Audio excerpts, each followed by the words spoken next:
When the will was read, my name wasn't in it. Not reduced, not minimized, completely absent, as if I had never existed.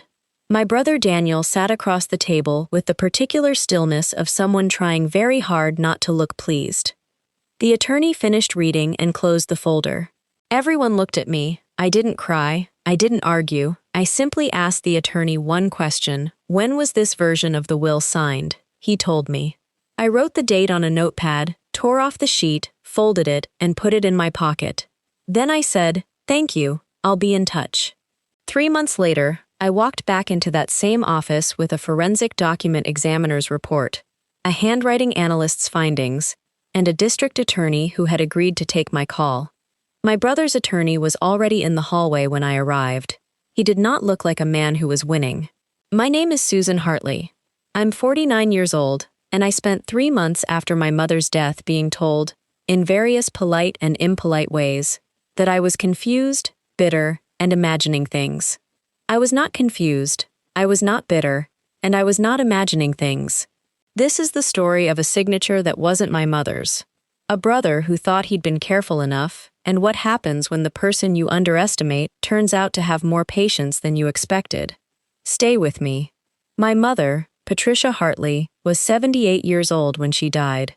She had lived alone in the house where Daniel and I grew up, a 3-bedroom colonial in a quiet neighborhood outside of Columbus, Ohio, for 11 years after my father passed.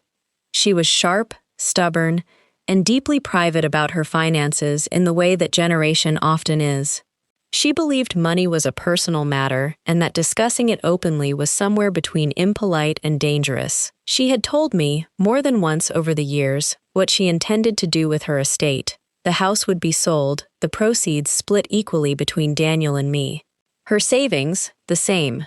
She had a modest investment account and a life insurance policy, everything divided equally. She said it the way she said most things, plainly, without drama, as a statement of fact rather than a promise. I believed her, not because I was naive, but because I knew my mother. She was fair to a fault. She would have found unequal treatment of her children genuinely distasteful, regardless of circumstances. Daniel is 4 years older than me. We were never particularly close, not hostile, just different. He lived 40 minutes from Mom. I lived 2 hours away. He visited more frequently, which I always appreciated because it meant Mom wasn't alone. He helped with things around the house, repairs, yard work, the physical maintenance of an older property. I handled things remotely, phone calls with her doctors, insurance paperwork, the administrative tasks she found confusing. We had what I thought was a reasonable arrangement. 2 people caring for a parent in different ways, from different distances, without much friction. I did not know that Daniel had been spending time alone with my mother and her documents. Looking back, there were things I noticed but didn't weight correctly. About 8 months before Mom died, she mentioned offhandedly that Daniel had taken her to see a new attorney, not the one she'd used for decades, but someone Daniel had found. She said it was to update some paperwork. I asked if everything was okay. She said yes. Daniel was just being thorough. I accepted this. 4 months before she died, Mom said something during a phone call that I replayed many times afterward. She said, "Susan, I want you to know that whatever happens, I have always treated you the same as your brother." It was an odd thing to say unprompted. I asked what she meant. She said she was just thinking about things. I didn't push. 2 months before she died, her health declined sharply. The last weeks were difficult. She was in and out of clarity, sometimes fully present, and sometimes somewhere else entirely. I drove up as often as I could. Daniel was there almost daily. Mom passed away on a Tuesday morning in February. Daniel called me. I drove up immediately. We handled the arrangements together without significant conflict. Whatever was between us stayed beneath the surface, the way it always had. Then came the will reading.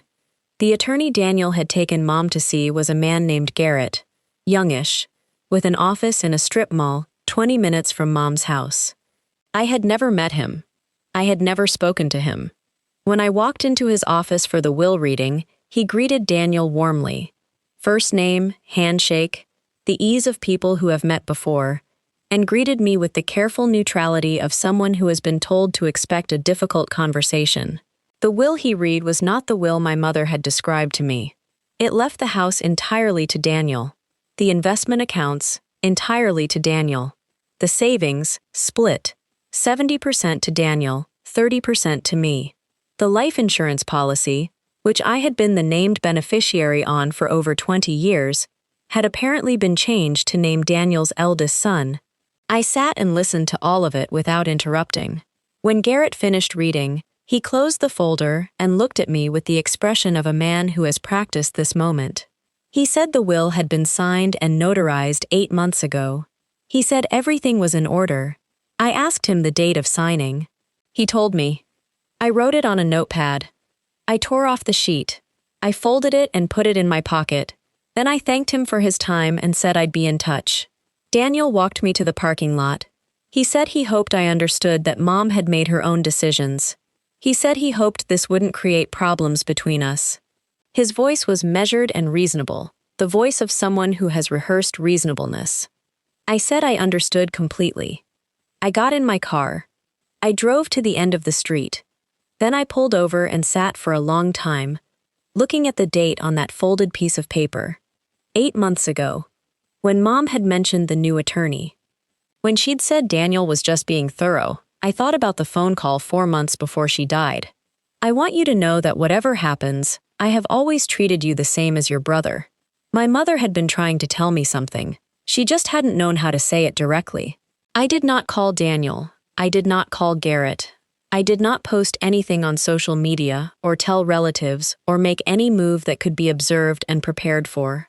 I called an estate litigation attorney named Patricia Okafor, who had been recommended by a colleague. I explained the situation in one phone call. She asked 3 questions, listened to my answers, and said, "Send me everything you have." Over the following weeks, I gathered everything. Every document my mother had ever given me.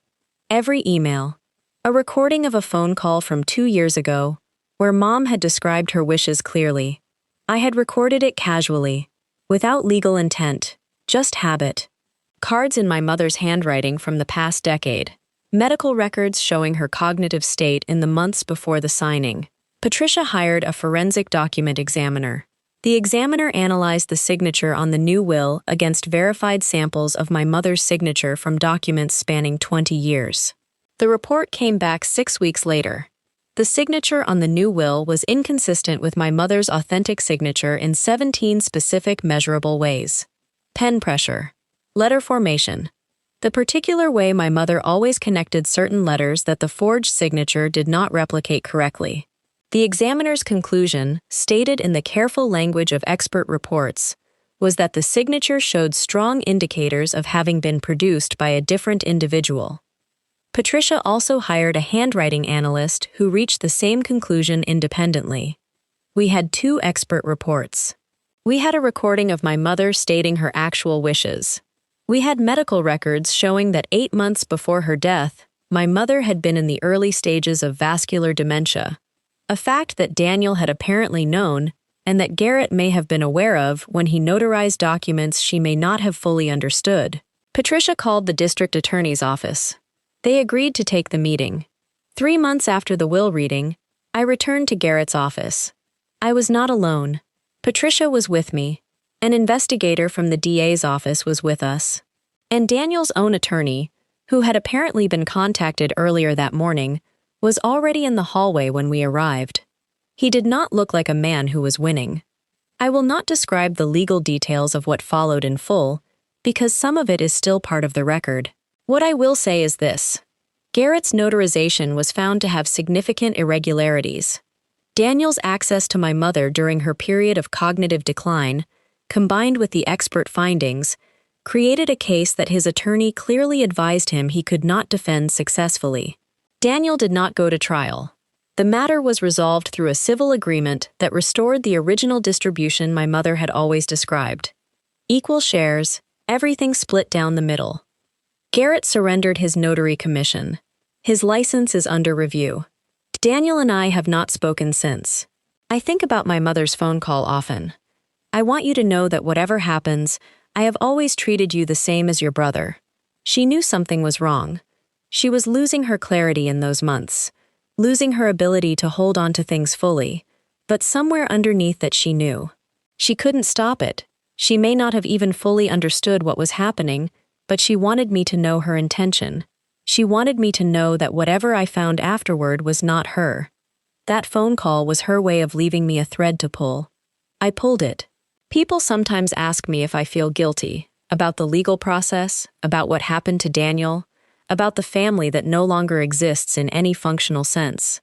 I think about it honestly, and the answer is no. Not because I'm hard, but because what Daniel did wasn't a gray area. He didn't take advantage of ambiguity. He didn't interpret our mother's wishes generously toward himself. He forged her name while she was losing her mind. That's not a family disagreement. That's a crime. My mother was a fair woman. She spent her whole life treating her children equally. The least I could do was make sure that's what actually happened. There's a version of this story where I walk out of that parking lot and tell myself it's not worth the fight. Where I absorb the loss quietly and move on. Where I decide that family peace is more valuable than justice, and that making trouble will only make things worse. I understand why people make that choice. Litigation is expensive, slow, exhausting, and emotionally brutal. There is no version of taking your brother to court that doesn't cost you something beyond money. But there is also no version of letting it go that doesn't cost you something. The difference is what you're paying for. I paid for the truth. For my mother's actual wishes to be honored. For the record to reflect what actually happened, rather than what someone carefully arranged for it to look like. My mother raised me to be fair. She raised me to be patient. She raised me to pay attention. I was paying attention. I just needed 3 months to do something about it. If this story made you think, drop a comment below. Would you have fought or let it go? And if you're new here, subscribe. Every week, a story about the people who think they've won, and the moment they find out they haven't.